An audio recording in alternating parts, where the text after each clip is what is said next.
If you've ever spent hours thinking about starting something, rearranging your notes, researching, planning, tweaking, instead of actually doing it, there's a good chance you've been told you're a perfectionist.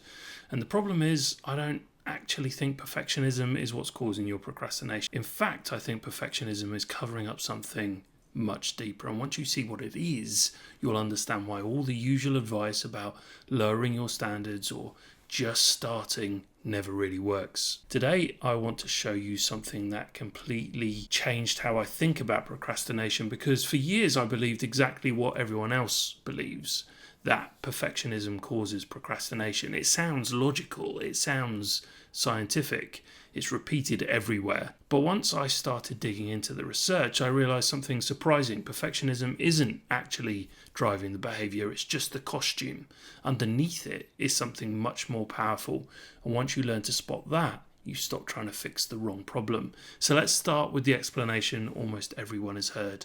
Perfectionism gets used as the explanation for procrastination all the time by people going through it and by most of the advice around it. The standard story: you have high standards, you're scared of falling short of them, so you don't start. That explanation isn't wrong, but it's incomplete. It treats perfectionism as the root cause. It isn't. It's a label sitting on top of the actual cause. And until you get to the actual cause, nothing you will try will touch the cycle. But if procrastination isn't the real problem, then what's actually hiding underneath it? I'm a perfectionist is socially acceptable. It sounds like high standards. It even sounds like a humble brag. The fear underneath it is not socially acceptable. It's uncomfortable, exposing, and specific to the person. So the brain reaches for the cleaner label, perfectionism.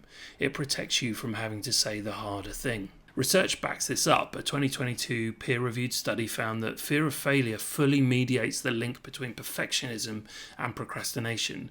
Remove the fear, and perfectionism alone doesn't produce procrastination at all. Perfectionism isn't the engine, the fear is the engine. Perfectionism is just what it's wearing. You can't fix a cover story, you can only fix what's underneath it. Those fears are distinct, but they overlap. More than one can be running at the same time.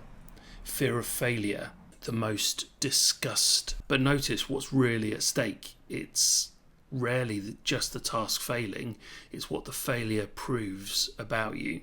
Most people stop there, but I actually think that that's only the second deepest fear. The last one on this list is the one that surprised me the most. Fear of success. If this works, what comes next? Can I sustain it? Success raises the bar permanently, and the brain can register that as a threat. Fear of judgment. The work never goes out because the work going out means you go out with it. Fear of feedback. Feedback feels like a verdict. Avoiding feedback means avoiding that verdict. And then this next one completely explained my own procrastination, and it might explain yours too. Fear of identity exposure. The deepest one, and the one people talk about least. This one shows up when a task is tied to something you're known for or something you've built your self-concept around. The stakes stop being will this succeed or fail, they become will this reveal that I'm not who I think I am or who other people think I am. Early in my sales career, I got a reputation as the data analysis guy. My science background made it a natural fit for me. I was good at spotting the trends, but over time it started to feel like a burden. If I missed a trend, maybe I'd stop being that guy.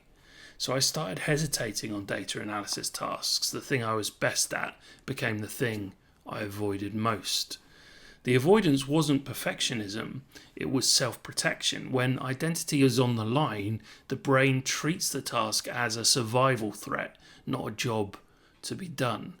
So let me ask you a quick question. Have you already recognized yourself in one of these fears? Good, because now we're going to turn it into something you can actually fix. You can't generic your way out of this. The fear is personal, so finding it has to be personal too. So start with the task you've been avoiding the longest, or the one that creates the most resistance when you think about starting.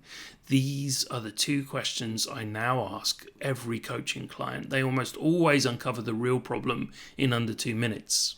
Ask, what's the worst realistic outcome if I do this and if it goes wrong? Most people stop there. Don't. That first answer is usually still the cover story.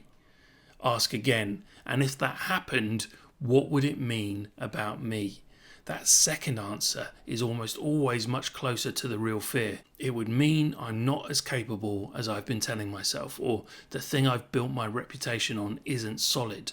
That's the fear.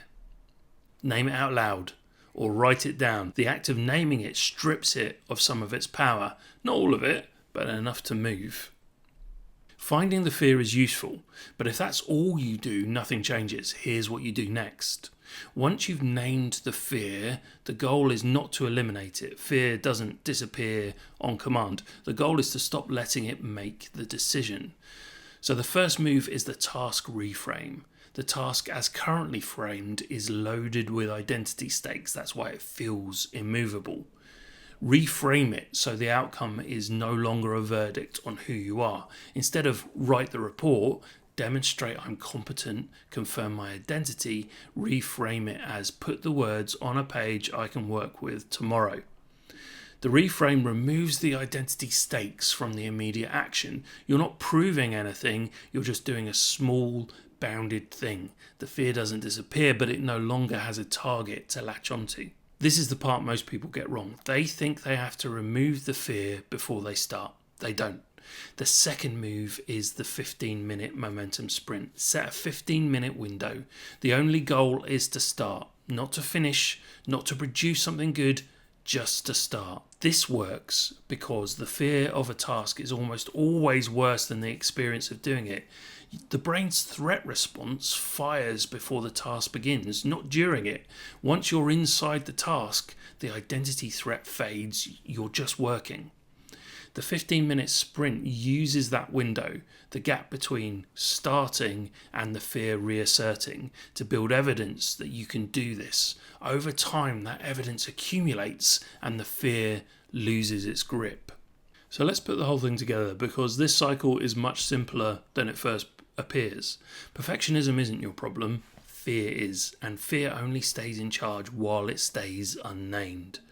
So 2 questions to find out: what's the worst realistic outcome and what would that mean about me? The second answer is the fear. Name it. And then 2 moves to break the cycle. The task reframe strips the identity stakes from the immediate action. The 15-minute sprint gets you inside the task before the fear reasserts. The cycle doesn't break because the fear disappears. It breaks because the fear stops being in charge. So look, if you want help finding your own hidden fear and learning the full task reframe process, I've put together a free procrastination reframe guide. The link is below. I encourage you to click and go and get that, and subscribe to the channel for more of this.